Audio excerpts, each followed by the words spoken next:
सभी को मेरी राम राम। और आज मैं कुछ आसन करके दिखा रही हूँ। यदि हमारा पेट ठीक हो तो रोगों का आक्रमण कम होता है। पेट के सभी अंगों को पुष्ट रखने का मानो पूरा उत्तरदायित्व इसी आसन का है, इसलिए यह एक महत्वपूर्ण आसन है। इसमें बहुत ही सावधानी से करना है, आराम से करना है।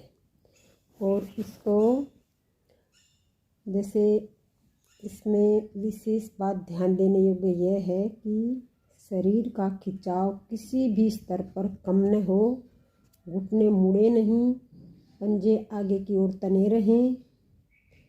इस क्रिया में अभ्यास को जितना धीरे धीरे करेंगे उतने ही अधिक लाभ की प्राप्ति साधक को होगी।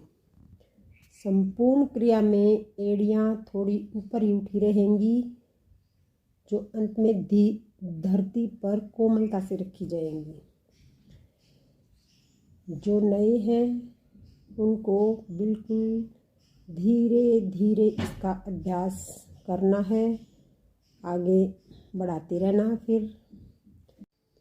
और इस आसन के फायदे हैं, इससे बड़ी आंत विशेषतः प्रभावित होने के कारण पुरानी से पुरानी कब्ज टूटती है तथा जठराग्नि तेज होती है। अब हम करेंगे मरकट आसन। इसमें कमर के बल आसन पर लेट जाएं, एड़ी तथा पंजों को मिला लें, पंजे बिल्कुल तने हुए, घुटने मोड़कर दोनों एड़ियों को नितंबों से सटा दें।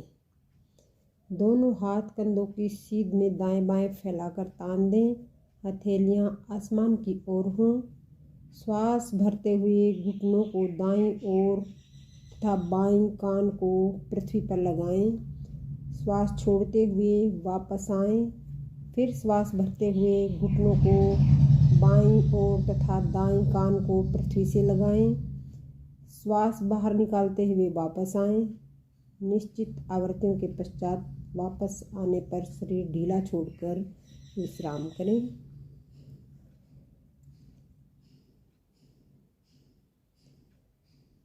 और इसके फायदे हैं,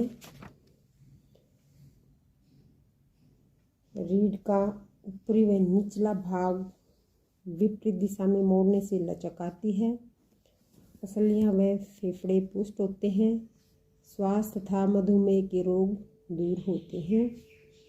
पेट की दाईं बाईं मांसपेशियों के साथ साथ बड़ी आंत पर प्रभाव आता है, जिससे हमारे नाभि के रोग भी दूर होते हैं।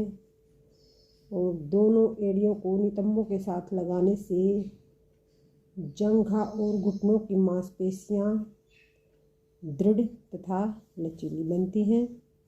दोनों हाथों को दाएं बाएं खींच कर रखने से उंगलियां, कलाइयां, कोहनियां व कंधे पुष्ट तथा लचीले बनते हैं। तो आसन को बिल्कुल ध्यान से करें, आराम से करें, आपको ज़रूर फ़ायदा होगा। जो नए हैं, मैं दोबारा से बोल रही हूँ, जो नए हैं उनको बिल्कुल धीरे धीरे आराम से करना है। ये नहीं एकदम झटके के साथ नहीं करना है, ये आराम से।